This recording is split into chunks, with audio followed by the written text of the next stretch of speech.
Hello students, कैसे हैं आप सब। मेरे YouTube वीडियो क्लास में आपका स्वागत है। आज मैं बिहार बोर्ड कक्षा 9 गणित अध्याय 4 लेकर आया हूं। वीडियो क्लास को आगे बढ़ाते हुए मैं आप सबसे यह कहना चाहता हूं कि आप मेरे इस वीडियो को लाइक कर दें और जो लोग पहली बार मेरे YouTube वीडियो को देख रहे हैं वे मेरे चैनल को सब्सक्राइब भी कर दें। तो स्टूडेंट्स, आज मैं आपको दो चरों वाले रैखिक समीकरण के बारे में बताने जा रहा हूं। यह अध्याय 4 में है। आप सबने बहुपद चैप्टर को पढ़ा और समझ लिया होगा। अगर नहीं तो मेरे चैनल के प्लेलिस्ट में अध्याय 2 बहुपद को ज़रूर देख लें। उसमें मैंने आपको चर और अचर राशि के बारे में बताया था। अचर राशि जिसका मान बदलता नहीं है, यह इस प्रकार 1, 2, 3, 8, 12, 15 यह सब अचर राशियां हैं। चर राशि जिसका मान समय समय पर बदलता रहता है, इसे अंग्रेजी के छोटे अक्षरों द्वारा हम निरूपित करते हैं। A, B, C, X, Y, P, Q, M, N, R यह सब अंग्रेजी के छोटे अक्षरों द्वारा चर राशि को निरूपित करते हैं। अब समीकरण के कुछ उदाहरण देख लें।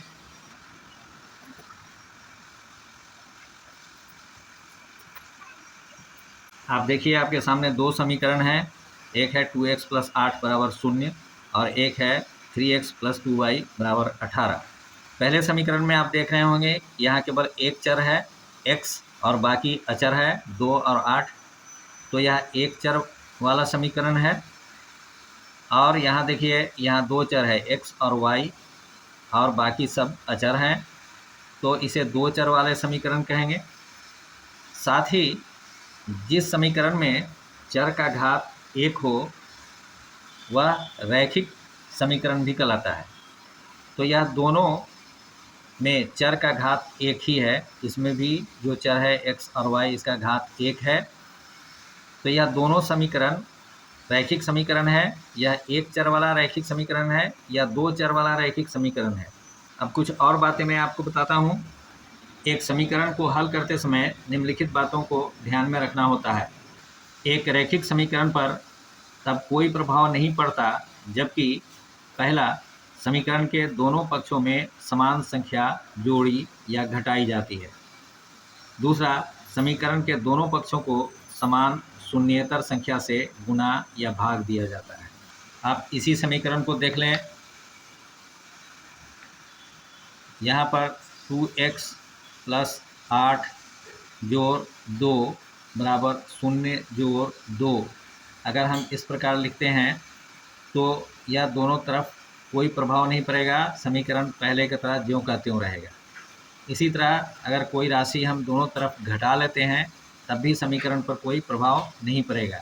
इसी प्रकार बराबर के चिन्ह के दोनों तरफ यदि हम बराबर राशि से गुणा या भाग देते हैं जो कि शून्य नहीं हो, अर्थात शून्य से इतर किसी राशि से समीकरण के दोनों तरफ गुणा या भाग करते हैं, तब समीकरण पर कोई प्रभाव नहीं पड़ेगा।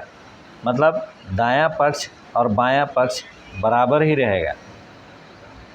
इसमें एक समस्या आपके लिए दिया हुआ है। नागपुर में भारत और श्रीलंका के बीच खेले गए एक दिवसीय अंतर्राष्ट्रीय क्रिकेट मैच में दो भारतीय बल्लेबाजों ने एक साथ मिलकर 176 रन बनाए। अर्थात दो बल्लेबाजों ने मिलकर 176 रन बनाया। यह नहीं पता है कि किसने कितना बनाया। इस जानकारी को एक समीकरण के रूप में व्यक्त कीजिए। तो इसके लिए यह भाषा में दिया हुआ है। हमें गणित की भाषा में अर्थात समीकरण के रूप में किस प्रकार हम लिख सकते हैं, यह आप जानिए।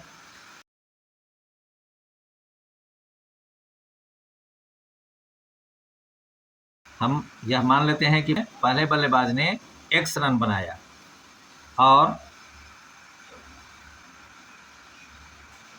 दूसरे बल्लेबाज द्वारा बनाया गया रन बराबर y। हम यह मान लिए कि पहले बल्लेबाज ने x रन बनाया और दूसरे बल्लेबाज ने y रन बनाया। प्रश्न में दिया हुआ है कि दोनों बल्लेबाजों ने मिलकर 176 रन बनाया। अर्थात यहीं पर हमें समीकरण मिल जाता है x जोड़ y बराबर 176। 3 लाइन में लिखे हुए भाषा को हम लोगों ने समीकरण के भाषा में यहाँ लिख दिया, जो कि इस प्रकार है x जोड़ y बराबर 176। एक महत्वपूर्ण बात आप जान लीजिए, यहाँ देखिए आप उस समीकरण को जिसे ax जोड़ by जोड़ c बराबर 0 के रूप में व्यक्त किया जा सकता हो, जहाँ a, b और c वास्तविक संख्याएं हैं और a और b दोनों शून्य नहीं है, तो दो चरों वाला रैखिक समीकरण अर्थात linear equation in two variables कहा जाता है। यदि इस प्रकार का समीकरण हो ax जोड़ by जोड़ c बराबर 0, यहाँ यह ध्यान देना है कि यह a, b और c यह दोनों समीकरण में अचर राशि होंगे। यहाँ पर 2, 3, 5, 8 कुछ भी हो सकता है, यहाँ पर भी 2, 3, 5, 8 कोई भी पूर्णांक या वास्तविक संख्या हो सकती है, यह शून्य नहीं होगा। यह उदाहरण जो दिए हैं यह दो चर वाला रैखिक समीकरण का यह उदाहरण है। इसको अंग्रेजी में linear equation in two variables कहा जाता है। आप ऊपर के उदाहरण 2 को देखिए, यहाँ पर उदाहरण 2 में हमने लिखा है कि 3x जोड़ 2y बराबर 18। यदि बराबर के दाईं ओर की जो राशि है उसे हम लेकर बराबर के बाईं ओर ले जाते हैं, तो मैं इससे पहले के वीडियोस में बता चुका हूँ कि जब भी समीकरण में बराबर के दाईं और बाईं ओर इधर का उधर करते हैं तो जो प्लस में होते हैं वो माइनस में आ जाता है, जो अर्थात जो जोड़ वाला घटाव में हो जाता है, जो माइनस में होते हैं वो प्लस में आ जाते हैं, अर्थात घटाव वाला जोड़ में बदल जाता है।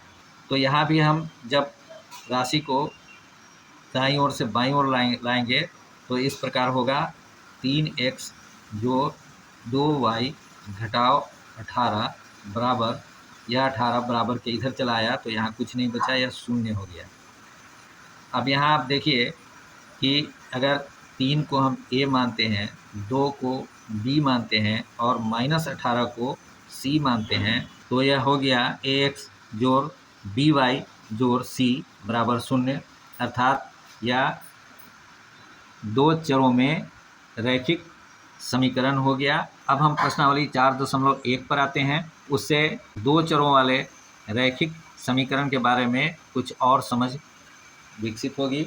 यह है आपका प्रश्नावली 4.1। इसमें पहला प्रश्न है, एक नोटबुक की कीमत एक कलम की कीमत से 2 गुनी है। इस कथन को निरूपित करने के लिए दो चरों वाला एक रैखिक समीकरण लिखिए।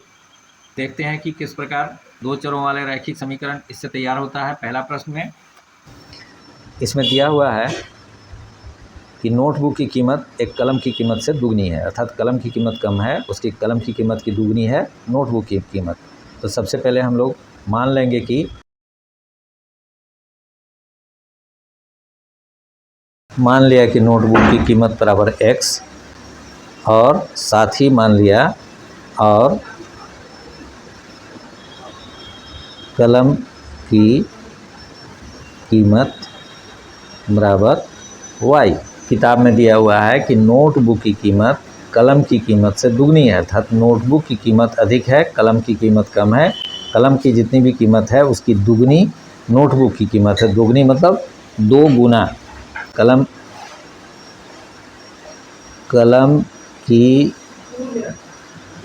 कीमत की 2 गुनी,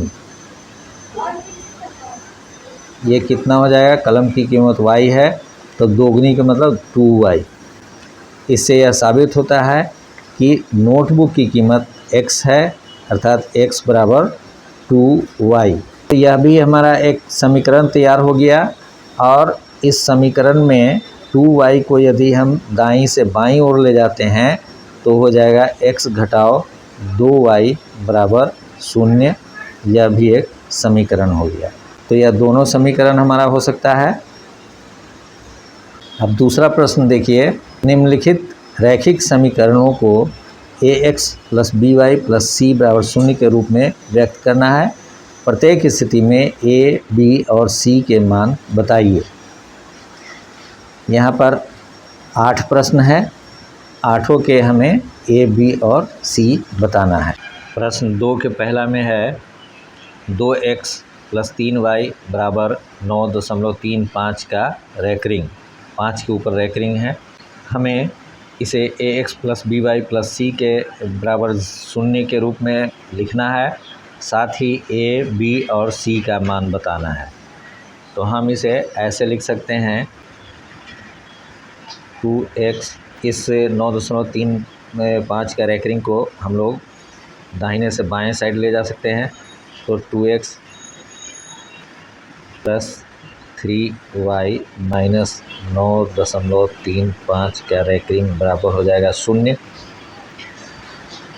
इसी को हम लोग ऐसे भी लिख सकते हैं 2x + 3y + -9.35 का रैकरिंग बराबर 0। आप देखें यहाँ पर हम प्लस दे करके और इसको माइनस में कर दिए हैं, तो जब ब्रैकेट हटेगा तो ये माइनस हो जाएगा।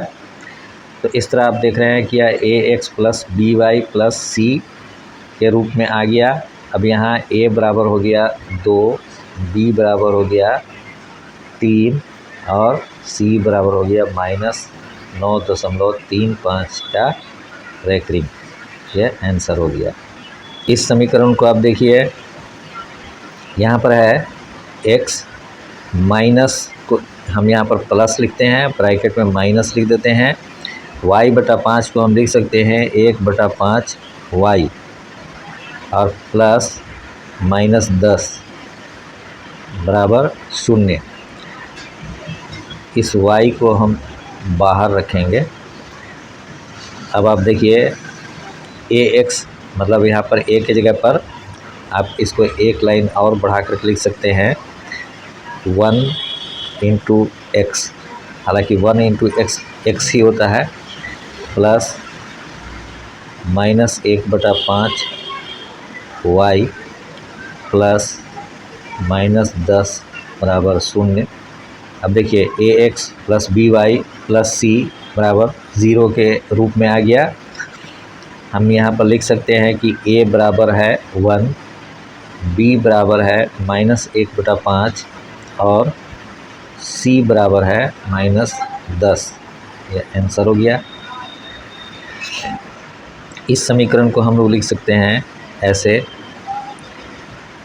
-2x + 3y - 6, यही हो जाएगा -2x + 3y +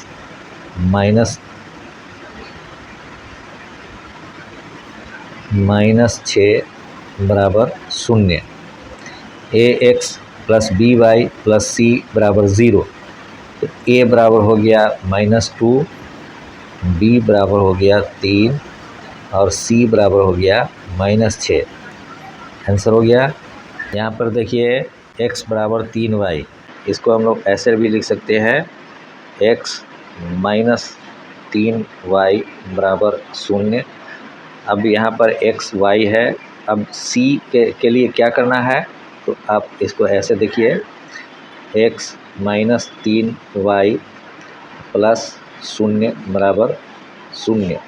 0 कहीं भी जोड़ सकते हैं, 0 कहीं से भी घटा सकते हैं। यह है x + -3 y और प्लस 0 बराबर 0। यहाँ पर एक x है, आप समझ रहे हैं, तो ax + by + c के रूप में हो गया। यहाँ a बराबर 1, b बराबर -3 और c बराबर 0। आंसर। इस समीकरण को हम लोग ऐसे लिख सकते हैं 2x, इसको हम लोग बाईं ओर ले जाएंगे तो यह +5y हो जाएगा बराबर 0। इसको हम लोग लिख सकते हैं 2x + 5y + 0 बराबर 0 या ax plus B Y plus C के रूप में हो गया। तो a बराबर हो गया 2, b बराबर 5 और c बराबर 0। आंसर। इस समीकरण को हम लोग ऐसे लिख सकते हैं 3x plus 0 into y plus 2 बराबर 0। 0y 0 हो जाएगा, मतलब कि वह 3x प्लस 2 के बराबर ही रहेगा। तो अब ये हो जाएगा, यह ax plus B Y plus C के रूप में हुआ। इसका मतलब कि a बराबर 3, b बराबर 0, c बराबर 2। आंसर। y माइनस 2 बराबर 0, 0 गुना x plus y plus minus 2 बराबर 0। या देखिए ax यहाँ पर एक y है तो y तो ax plus B Y plus C बराबर 0 के रूप में हो गया। तो हम देखें कि यहाँ पर a का मतलब 0 है, b बराबर 1 है और c बराबर माइनस 2 है। यह आंसर हो गया। 8वां है 5 बराबर 2x। इसको हम लोग ऐसे भी लिख सकते हैं 2x माइनस 5 बराबर 0। यहाँ पर ax है, c है, by नहीं है, तो इसको आप ऐसे बना करके लिख सकते हैं कि 2x plus 0 into y plus minus 5 बराबर 0। यहाँ देखिए ax plus by plus c हो गया। तो a हो गया, a बराबर 2, b बराबर 0 और c बराबर माइनस 5। यह आपका आंसर हो गया। प्रश्नावली 4.1 समाप्त हुआ। अब हम लोग रैखिक समीकरणों को हल करके देखते हैं क्या होता है। रैखिक समीकरण का हल।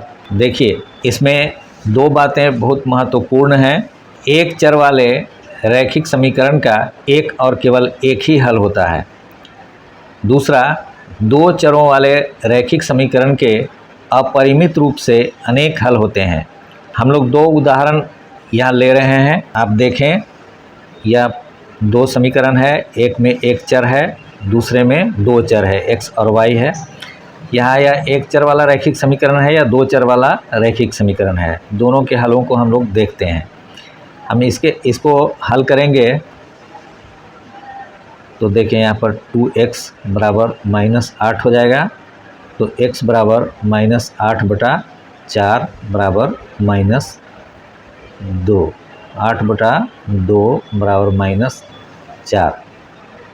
2x प्लस 8 बराबर 0 में जब माइनस 4 डालेंगे x की जगह पर, तभी यह 0 होगा, अर्थात समीकरण बैलेंस होगा, संतुष्ट होगा। x के किसी भी दूसरे मान के लिए आप इसे जांच सकते हैं। कोई भी दूसरा मान दे करके यह 2x प्लस 8 बराबर 0 नहीं होगा, केवल माइनस 4 ही देने पर यह 0 होगा। इससे यह साबित होता है कि एक चर वाले रैखिक समीकरण का केवल एक हल होता है, एक के अलावे दूसरा कोई हल नहीं होता है। अब हम दो चरों वाले रैखिक समीकरण को देखें। इस समीकरण में x के विभिन्न मान आप देते जाएं, उसके लिए y का अलग अलग मान निकलता जाएगा। जब x बराबर आप 0 रखेंगे तो क्या होगा, 3 गुना 0 जोड़ 2y बराबर 18। यह 0 हो गया, 3 गुना 0 तो 2y बराबर 18, इसलिए y बराबर 18/2 बराबर 9। तो हम लोग देखें कि x बराबर 0 तो y बराबर 9। जब x बराबर आप 1 रखें तो क्या होगा, 3 गुना 1 जोड़ 2y बराबर 18। 2y बराबर 18 घटाओ 3 को 1 से गुना करेंगे तो 3 होगा, यह 15 हो जाएगा। तो y बराबर 15/2। तो हम लोग पाए कि जब x बराबर 1 तो y बराबर 15/2। इस प्रकार x के आप अलग अलग मान देते जाएं और y का अलग अलग मान निकलता जाएगा। इससे यह साबित होता है कि दो चरों वाले रैखिक समीकरण के अपरिमित रूप से काउंटलेस अनेक हल होते हैं। अब हम लोग सीधा प्रश्नावली 4.2 पर आते हैं। यह है आपका प्रश्नावली 4.2। इसका पहला प्रश्न देखिए, निम्नलिखित विकल्पों में कौन सा विकल्प सत्य है और क्यों? y बराबर 3x जोड़ 5 का पहला एक अद्वितीय हल है, दूसरा केवल 2 हल हैं, तीसरा अपरिमित रूप से अनेक हल हैं। यह जो समीकरण है यह दो चर वाला एक रैखिक समीकरण है और अभी मैंने आप लोगों को बताया कि दो चरों वाले रैखिक समीकरण के अनेक हल हो सकते हैं। यहाँ y का मान आप देते जाइए, x का अलग अलग मान निकलता जाएगा, या x का अलग अलग मान देते जाइए, y का अलग अलग मान निकलता जाएगा। तो इससे यह आप लोग खुद बता सकते हैं कि तीसरा इसका उत्तर सही है, अपरिमित रूप से अनेक हल हैं, इसलिए कि x के अलग अलग मान देने से y का अलग अलग मान संगत मान निकलता जाता है। प्रश्नावली 4.2 का पहला प्रश्न देखिए, निम्नलिखित विकल्पों में कौन सा विकल्प सत्य है और क्यों? y बराबर 3x जोड़ 5 का पहला ऑप्शन है एक अद्वितीय हल है, दूसरा केवल 2 हल है, तीसरा अपरिमित रूप से अनेक हल हैं। तो आप यहाँ देख रहे होंगे तो यह दो चर वाला एक रैखिक समीकरण है और अभी कुछ ही देर पहले मैंने आप लोगों को बताया कि एक चर वाला रैखिक समीकरण के अनेक अपरिमित रूप से अनेक हल होते हैं। तो इसका यह तीसरा उत्तर सही है। दूसरी बात कि आप x का मान 0, 1, 2, 3, 4 रख करके संगत y का मान आप निकालिए, इससे आपको अनेक हल मिलेगा। इसी तरह y का मान 0, 1, 2, 3, 4 रख करके x का मान निकालिए, आपको अनेक मान निकलेगा। तो इससे भी यह साबित होगा कि इस समीकरण का अपरिमित रूप से अनेक हल हैं। ठीक है। दूसरे प्रश्न में है, निम्नलिखित समीकरणों में से प्रत्येक समीकरण के 4 हल लिखिए। यहाँ पर दिया हुआ है 2x + y बराबर 7, यह दूसरा है या तीसरा है। इन तीनों समीकरणों के 4 हल लिखना है। आइए हम लोग एक एक करके बनाते हैं इसे। प्रश्न 2 का पहला है 2x जोड़ y बराबर 7। इसमें x का मान अलग अलग हम लोग दे करके और y का मान निकालेंगे और 4 हल हम लोग तलाश करेंगे। तो सबसे पहले x का मान 0 देते हैं, तो 2 × 0 जोड़ y बराबर 7। तो यह 0 हो जाएगा, तो सीधा y बराबर 7 निकलेगा। अर्थात जब x बराबर 0 तो y बराबर 7, यह पहला हल निकला। इसी प्रकार हम लोग x का मान 1 देते हैं, तो 2 × 1 जोड़ y बराबर 7, यह इसे 2 × 1 2 होगा और इसे इस तरफ हम ले जाएंगे दाहिनी तरफ तो माइनस में आ जाएगा। तो y बराबर 7 - 2 बराबर 5। तो x बराबर 1 तो y बराबर 5 निकला, यह दूसरा हल हो गया। इसी प्रकार x का मान हम 2 लिखते हैं, तो समीकरण हो जाएगा 2 × 2 जोड़ y बराबर 7, 2 दूनी 4, तो y बराबर हो जाएगा 7 - 4 बराबर 3। तो x बराबर 2 तो y बराबर 3। अब हम x का मान 3 देते हैं, तो समीकरण यह है समीकरण। तो 2 × 3 जोड़ y बराबर 7, इसे हम लिख सकते हैं 2 × 6 और 6 को इस तरफ ले जाएंगे तो यहाँ y बराबर हो जाएगा 7 - 6 बराबर 1। तो x बराबर 3 तो y बराबर 1। तो इस प्रकार हमें यह 4 हल निकला। इसी प्रकार हम अगले प्रश्न को देखते हैं। दूसरा प्रश्न, πx + y बराबर 9। यहाँ भी हम x का मान 0, 1, 2, 3 रख करके देखते हैं। तो जब x बराबर 0 तो इस समीकरण का मान क्या हो जाएगा, पाई × 0 जोड़ y बराबर 9, अर्थात y बराबर 9। अब हम x का मान 1 देते हैं, तो इस समीकरण में पाई × 1 जोड़ y बराबर 9, तो y बराबर हो जाएगा 9 घटाओ पाई, y बराबर हो जाएगा 9 घटाओ पाई। x का मान 2 देते हैं तो हो जाएगा पाई x, पाई गुना 2 जोड़ y बराबर 9, यह हो जाएगा y बराबर 9 घटाओ 2 पाई। तो y बराबर हो जाएगा यहाँ 9 घटाओ 2 पाई। यहाँ पर x का मान 3 देते हैं, x का मान 3 देने पर यह समीकरण हो जाएगा पाई गुना 3 जोड़ y बराबर 9, 3 पाई जोड़ y बराबर 9, इसलिए y बराबर 9 घटाओ 3 पाई। तो यहाँ पर y हमारा मिल गया 9 घटाओ 3 पाई। तो इस प्रकार यह 4 हल हमें मिल गया, 2, 3 और ये 4। तीसरा में है x बराबर 4y। x का मान 1, 2, 0 इत्यादि दे करके और y का मान निकालते हैं। तो जब x बराबर 0 तो 4y बराबर 0 हो जाएगा, इसलिए y बराबर हो जाएगा 0। तो x बराबर 0 तो y बराबर 0।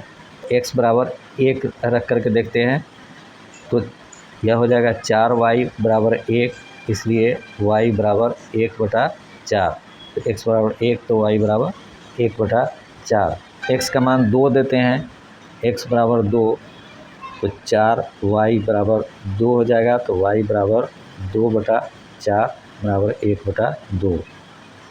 तो y बराबर 1/2। अब x का मान हम 3 देते हैं तो 4y बराबर 3 हो जाएगा। तो y बराबर 3/4। तो जब हम x बराबर 3 दिए तो y बराबर निकला 3/4। तो यह 4 हल आपको मिल गया, यही 4 हल 1, 2, 3, 4।